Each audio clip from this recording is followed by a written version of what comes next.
In the city, a thriving metropolis encompassing 1/3 billion souls, a man can change his world as easily as crossing the street.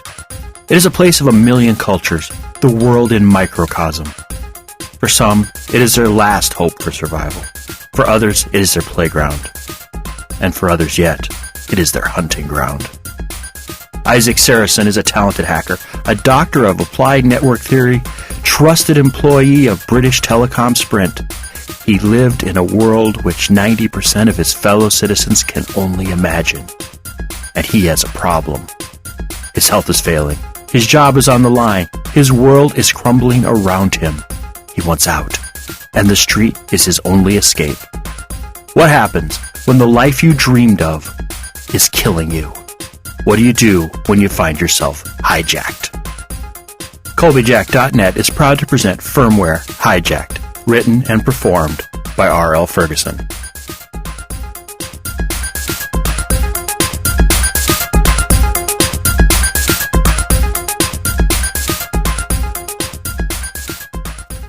Firmware, Hijacked, Episode 8, 12. I exited Georgie's Market with the feeling that everyone, from the bent and ancient Bibias to the sharp-nosed girl behind the counter, were all staring at me. I felt a bullseye on my back. Did they all know what happened? Did they see me as a monster bent on ravaging their daughters, granddaughters, nieces, sisters? The late afternoon changeover was taking place. Lengthening shadows fell across the eastern faces of the buildings. On the street, it was already approaching night. Street lamps snapped on. Neon glowed from the storefronts. Yellow cabs with Ghanaian drivers crept down the street. The smells of 100,000 meals being prepared assaulted my nose. I looked up the street to where Nona, in her Coach Vuitton running suit, waited with Nicole, in his Stalin-decorated Opempa suit. Her hair drawn back into a pair of pigtails like a set of horns on the sides of her head. She looked even younger than her 16 years. She spotted me in the press of the street crowd and waved. Nicole spotted me. His body tensed as he stared me down. I drew my suit jacket around me and walked north along Tbilisi, away from the accusing eyes of Nicole. I walked slowly down the street, the Maxalt Reglans doing their job for once. My headaches were at bay. Funny how a normal life in a normal apartment with a boring job brought me pain day after day. Well, here, in a world I didn't understand, my headaches receded. Lost in thought, I drifted from tree to tree, staying out of the flow of traffic. I stopped at a table set up at the edge of the street. Upon the table, arranged in neat rows, were antique-appearing baubles, rings, bracelets, and earrings. I bent over the table, fingering one lovely item after another, my mind picturing how Nona might look wearing them. Damn it! There I went again, thinking of her as a part of my life. She wasn't a part of my life. She was a succubus who was using me. She took advantage of me, drugged me, twisted my mind into caring for her. What right did she have to do that? My mind drifted as I brushed a pair of ornate cross earrings. Were her ears pierced? Could she wear these? Something slammed me in the kidneys. I stumbled across the table, barely able to stop myself from knocking the table over. I balanced myself, both hands on the table. "Watch where you're going!" the dusky vendor yelled as he raised his fist after the mystery assailant. I regained my balance. "Did you see who it was?" The vendor began adjusting the table. The green and blue stripes of his Chapin sleeves concealed his hands. He raised his face from his work. His peck hole, embroidered with complex geometric forms, was pulled low over his eyes. He pushed back the soft cap. "It was that monster Nicole. Always running through here, always very fast." The vendor looked in Nicole's direction and thought for a moment. "He does not run into people, usually. Very strange." "Don't think he likes me," I said. "Then I will pray for you," the vendor said in a low voice.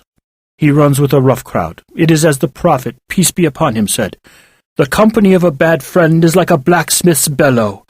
If you are not affected by its black dirt, you will be touched by its smoke.'" The vendor returned to the arranging of his table. His eyes kept low, as if he feared something to come. Did he fear Nicole? No, that wasn't it. I thought a moment. I looked up and down the street. No one else dressed as he did. Men and women passed in colorful jackets, wearing jeans or slacks, the women in long dresses and split skirts. The vendor wore an ankle-length striped coat in green and blue, a chapin, and a floppy woolen hat with a wide, rounded base and a wider, flattened top.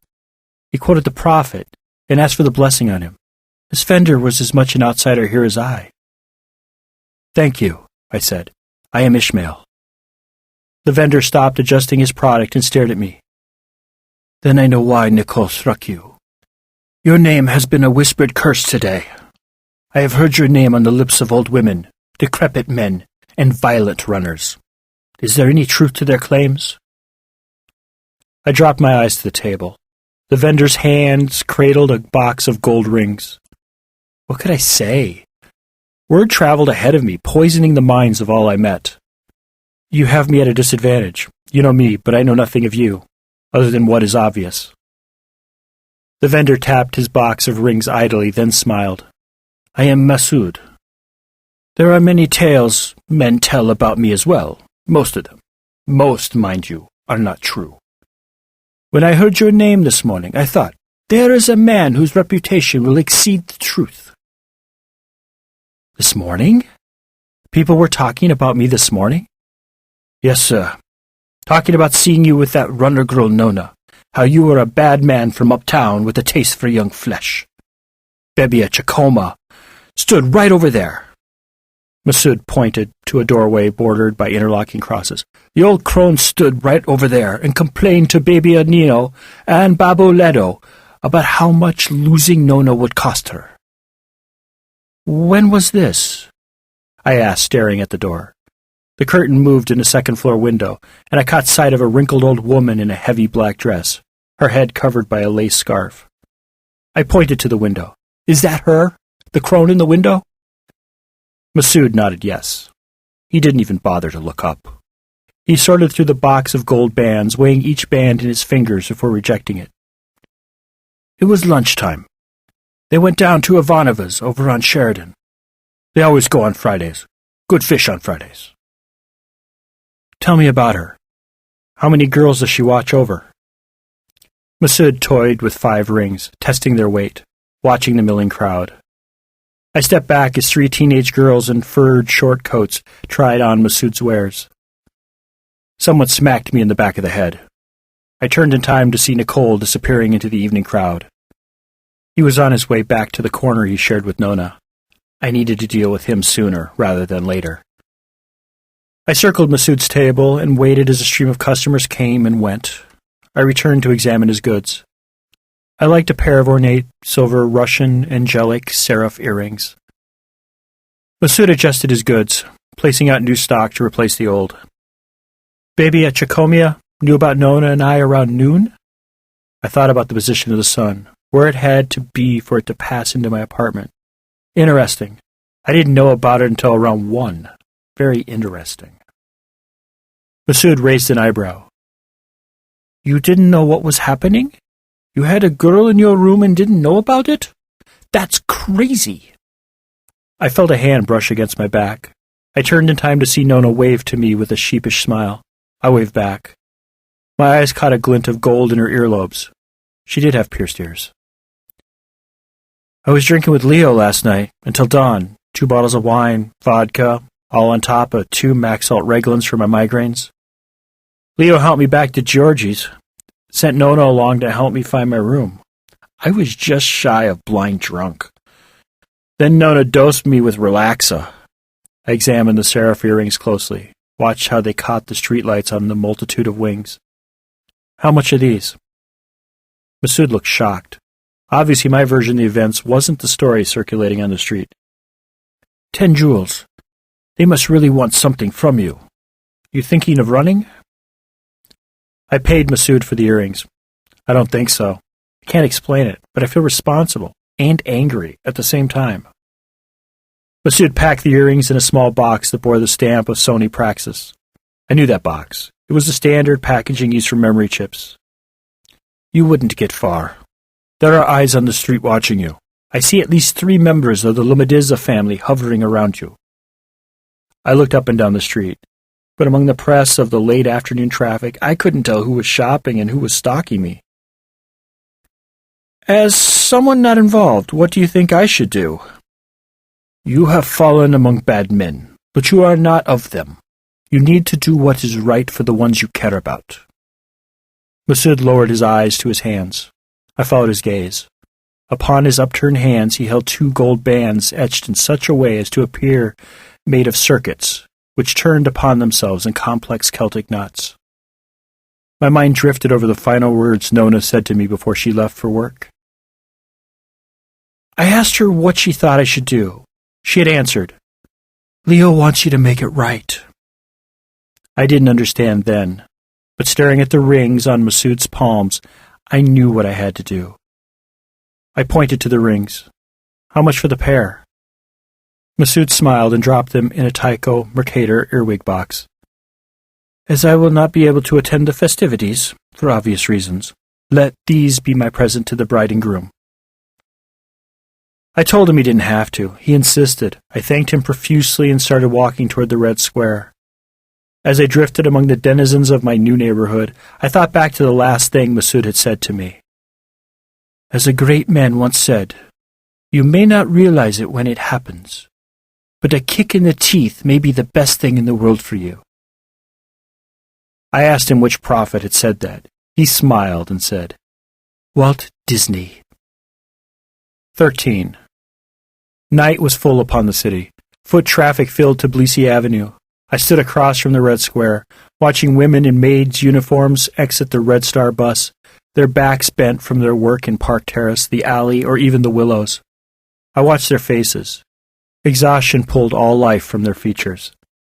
That would be Nona in 10 years, old before her time, bent and warped, working to support a child born because a thug wanted to control a programmer whose health was failing. I wondered if Leo knew how pointless this whole affair was. He had ruined a smart girl's life because he wanted to have a handle on a keyboard jockey who'd be dead in a year if things didn't change radically. I watched Nona run toward the Red Square, so fast, so strong, so trapped in a world bent on the destruction of the good and pure. Her Coach Vuitton running suit flared like a nova as she dodged pedestrians, cabs, and bicyclists. My phone rang. It was Frankie. Hey, Frankie, how's it going? What did you do? What do you mean, what did I do? Mara and I just had the pleasure of entertaining 2 no-neck goons from BTS Personnel Security. They wanted to know where you lived. They told me you broke your lease last night. Where are you, man? I swore. They were probably monitoring the call. Hell, they might be sitting right beside Frankie, tracing the call as he made it. Frankie wouldn't do that. Not if he had a choice. What if he was trapped like me, out on a limb, hanging over darkness and pain, with no option but the one which promised survival? I know I'd cave, do something illogical, for the simple reason it was less painful than the alternative, because it was the next thing on my list to do. Nona's Coach Vuitton flared as she ran out of the Red Square back to her corner. She saw me and waved. I waved back. Why did I feel like I was in high school again? Thanks for being there for me, Frankie. I ended the call and crossed the street to the Red Square.